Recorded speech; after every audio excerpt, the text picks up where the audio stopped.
Hey family, how are you? I hope that everyone is doing well. We're just gonna jump straight into this wig review. Today's review is sponsored by Julia Hair, and we're just gonna get straight into what came inside of this package. Inside the package, we have a wig band. I thought this wig band was really dope because it's like a bra strap wig band.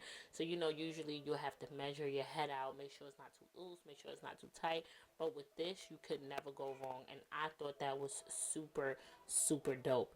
Also, we have a cap, and I love when the caps come lighter because I can always make them darker versus me having a cap that's too dark. Of course, inside we have the actual unit, and this is a curly hair Brazilian unit. I love me some curly hair. My first initial thought was this hair was super soft. It came pre-plucked, and it also has some pre-cut baby hairs. The baby hairs is kind of long, so you can cut them to your preference. But honey, look at this lace. I am loving this lace already, okay? And I am really loving this hairline. Today we are going to be trying to do something a little bit different. A little bit.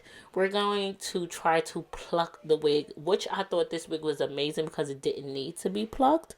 But I'm going to try. I'm gonna try to customize something and make it my own. You understand? Even though it does not need it, you can just put it on and go. So you see how this hairline is really like uniformed. Nobody hairline is like that. Like nobody hair is actually so blunt straight like that in uniform. Also, you see that thick line right there, that indentation line behind the baby hairs? No one hairline is that full. If you look in the mirror right now, look at your own hairline. Your hairline is not full like that. So that's going to be the baby hairs, the supposed baby hairs that's supposed to be cut and laid. Who hairline is so full like that?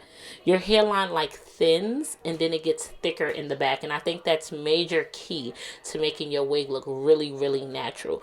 So you see how this blunt cut across the wig is? Baby, look in the mirror. Your hairline don't look like that.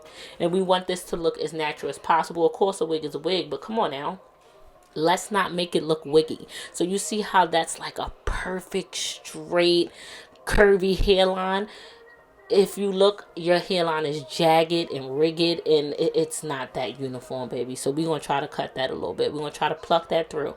So what we're going to do is we're going to part where the baby hairs is at, because we know we had that really thick indentation line behind the baby hairs, and that's what we don't want. We want to thin that out so we can get that natural looking hairline. So we're just going to part all our baby hairs out the way because we're going to cut that later if you want it to be shorter. If you like your baby hairs long, you like the 1990s baby hair looking like you got an extra wig on in the front, baby, be my guest. That's what you like, is what you like. So we're gonna just put that hair to the front. You see that, how much thickness that is at that hairline?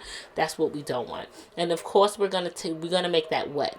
I don't like using water because water is messy, so I'm just gonna use my mousse to pluck. And I sat my wig hair right in my lap, baby. It's like I'm doing my kids' hair.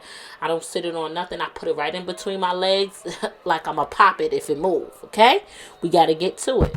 So I'm just soaking up that hairline and wetting that so it could be nice and moist, because it's easier to pluck when the hair is wet versus when it's dry. You can't really tell what you're plucking. And when you start plucking, what you're going to want to do is take the flat part of your scissors. Sis, you're not using scissors. The flat part of your tweezers. You're going to just pluck that hairline away. You're not going to pluck in the same spot. So you're just going to pull out little pieces of hair, and you're going to make sure you're moving your hand. The moment your hand stays still is the moment you're going to have a bald spot, because you done plucked. Sis, I can't talk. You done plucked twice in the same spot. So if you can see, my hand is constantly moving. I'm not staying in the same spot. We're moving and moving and moving. Whatever you do, just don't keep your hand still. Make sure your hand is moving so you won't over pluck or bald spot that part, honey. That's what you do not want, because you can't fix that. So you see how that hairline looks now? I didn't do much plucking. If you see, it was already pre-plucked. So I did very minimal plucking. Can you see that hairline? That looks more realistic. That looks more like your hairline versus it being a very uniform, straight cut. This looks more like a realistic hairline. If you can see the before and after, maybe you can understand it a little bit better. Do you see what I'm talking about?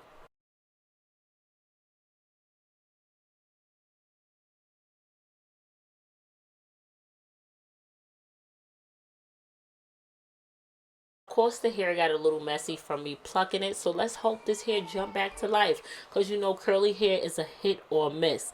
So we're gonna see if we wet this unit, apply this unit, if it'll come back to life. This is the wig cap. You have plenty of parting space. Y'all see me ratchet with my safety pins? Don't look at that, sis. Listen, I make it do what it do with what I got, okay? Okay. So, yes, and we have the adjustable straps in the back. That is a must-have. I cannot have a wig without it, because the way this head is set up, honey, is iffy. This method that I'm doing, I'm putting the wig cap on before cutting the lace. I noticed with this method, right? Listen, your hair lays flatter, but there is more room for error when you do it this way. So do what makes you feel comfortable. If you feel comfortable cutting the lace off, then applying the wig, do so. But I've noticed with me trying different methods, when I do put it on with the lace still on it, it lays way flatter. But like I said, there's room for error. As you can see, it's still in the state it was for me plucking it. Let's see if we wet it. Let's see. Maybe it'll look nice. Maybe it won't. Okay, sis, come through with your dimmed brush. Dimmed brush is key, baby. If you got any type of curly wig, you want to use a dimmed brush. So y'all know I don't do the whole baby hairs thing. Me and baby hairs don't work, but they came out way better than they usually do because I actually plucked the unit. So it thinned out those baby hairs in the front, and it made it way easier to lay them. From this day forward, I would never, you hear me, ever put on a unit without plucking it first, because it makes a huge difference. Sis had to go to the light to show y'all these curls, because these curls is everything. And what would life be if I didn't give y'all a concert? Because y'all know I'm a music head, and I was on Instagram cutting up just like this. I miss you in the day, I miss you in the night, I miss the way we used to talk, but I don't miss your life. Oh, you can't say that and try. It might make me cry. Oh, you don't hurt no lie. Miss you, but goodbye. I wish that you could change, but I don't think you can. I wish that you could feel this pain so you can understand. Again, this unit is from Julia Hair. It is a curly lace frontal wig. This did come pre-bleach. Hairline is pre-plucked. It also had pre-cut baby hairs. Everything will be in the description box directly down below, where you can purchase this wig. And guys, I am in love with these curls. Every time I get a curly wig, you know I think I'm foreign. I gotta learn a second language so I can speak it, okay?